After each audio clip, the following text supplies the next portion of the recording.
Okay, so the longer history of African Europeans didn't start with the transatlantic slave trade or slavery that is happened in the 17th, 18th, 19th century. But really, there's a longer, much longer history because Africans coming to Europe started, during the Roman Empire. But we actually have seen at the kind of latest research that determined that 10,000 years ago, there was the remains of a man, and the DNA analysis showed that 10,000 years ago, that man was of African descent. And you find them in England, of all places. And the reconstruction that the scientists have made is that he is dark skinned and has blue eyes. So African Europeans have been here for thousands of years. But in my book, what I do show is that the Roman Empire was very diverse, as many people know, and Africans were taken from, from all parts of Africa, nowadays Sudan, Egypt, Northern Africa, etc., and arrived in Europe. And there, they were taken as servants, but also were part of the Roman Empire, and therefore they were Romans and Africans at the same time. And that history is much longer than the one that we've been told.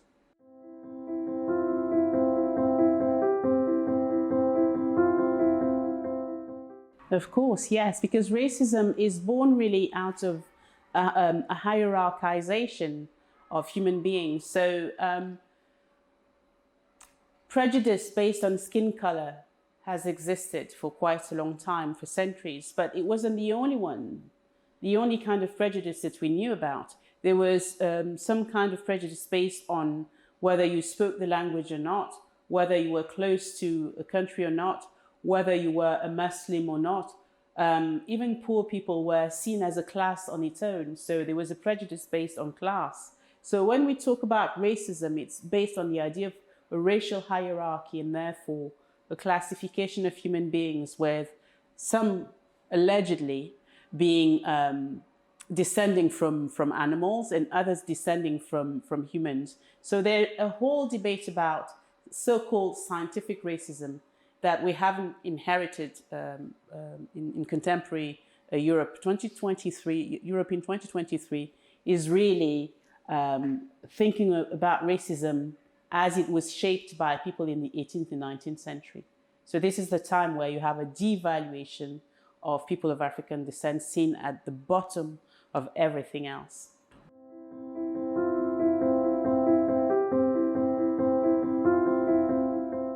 Well, one of the things about reparations, some people are saying, me personally, my ancestors were farmers. Why should I pay reparation as a white male Europeans? The thing about transatlantic enslavement was that it benefited everybody in different ways, from waterworks, having access to clean water with the money invested by most merchants across Europe, to having hospitals invested again by benefactors, Europeans.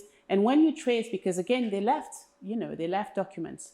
When you follow the money trail, when you see where the money came from, we know it's coming from one of the most profitable global trade that has existed for 5 centuries altogether. So people benefited not in equal measure, but they benefited from it. The question of reparation is really about acknowledging that Europe has benefited from that wealth, from that trade, but also looking at the ways in which inequalities are based on that. In other words, those at the bottom of the social ladder are also those whose ancestors were trafficked centuries ago. Of course, there is a poor white working class that exists, but ultimately, when you look at the data, the vast majority of people from the Black community or African Caribbean community are working class, and therefore, overall, they are the poorest in terms of data. And that poverty is exacerbated by discrimination because they don't have access to, to certain things, to certain services because of racism, discrimination. So there's discrimination, poverty, but there's also the fact that they are seen as not valuable to society and therefore not given access to certain things, to certain kind of education, etc. So it's a vicious circle of discrimination that is keeping people into extreme poverty. So the question of reparation is really not necessarily giving money to a group of people. It's about acknowledging that part in that story. It's also about changing perceptions about people of African descent, but it's also about the economic, the practicality of having access to wealth.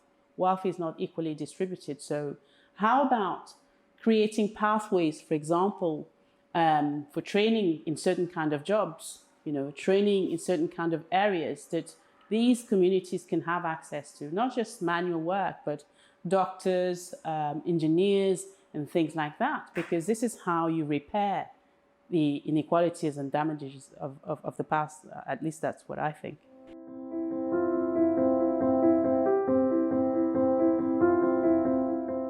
So the Cameroonian story is quite an interesting one because Cameroon in the Bight of Biafra is one of the places where enslaved people were taken from.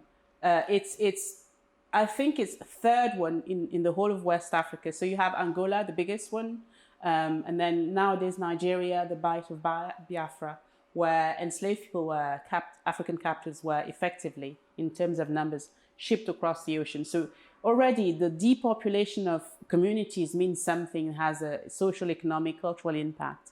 And then we have the British settling there, fighting against the French, 18th and 19th century. And in the 19th century, you also have Americans trying to get a hold of that. And then the German coming and managing to completely suppress the so-called competition and settling as colonizers in Cameroon. And then because after the First World War, those territories returned to the British and the French, who decided to divide the country, not in equal measure. And then you have another artificial division that is put in place, and that still exists today, because the kind of Anglophone war, so-called Anglophone war, is really territories fighting against each other along colonial lines, but also along political lines, because one part is saying that they should have access to power now that the so-called Francophone part has been dominating the political landscape for over 40 years. So it's an interesting case of how post-colonial or colonial hangs up really are still having an impact on the post-colonial territories, because I'm not sure that we really are in the post-colonial as we speak, because France has got a huge hold on Cameroon. I can't really go into kind of details, because independence as we know it did not really occur. There's so-called independence, but the leaders of the opposition, Ruben Nyobe, was killed, and Mamadou Ahidjo was put in place by France. And he stayed in power until he did not satisfy the French requirements, so they got rid of him, and they put in place the current president. And Cameroon is not necessarily a democracy, and I want to be able to go back there, so I can't really talk much about certain things.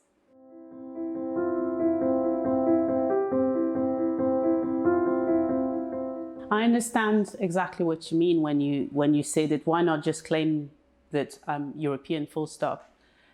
My journey in writing this book was this. Me growing up in Paris, they always ask me, where are you really from? Now, the book is also written for my children who are claiming and taking hold and accepting all these identities and all they are. So they are the next generation, not mine. People who are my age or slightly younger will say, but I'm European, and that's fine, and they are.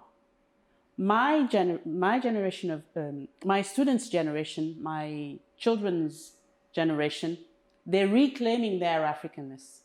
And that is something that is really interesting for me growing up, because I was defending the fact that I grew up as in the Republic. I'm a child of the Republic. They're claiming that you can be a child of the Republic and Welsh and African and German, and that is absolutely fine. So African European is about that. It's about being European, but also reclaiming, not being ashamed anymore of being African too. So you see what I mean? Yes, well, there's this idea, there are two levels. The idea that when you're part of a country and when you're seen as other, a foreigner, you need to bring something to the equation. And I'm really uncomfortable with that notion, because when Europeans left Europe centuries ago, they didn't bring anything to anywhere. They brought themselves, they brought some illness, but they didn't bring any wealth, as in material wealth.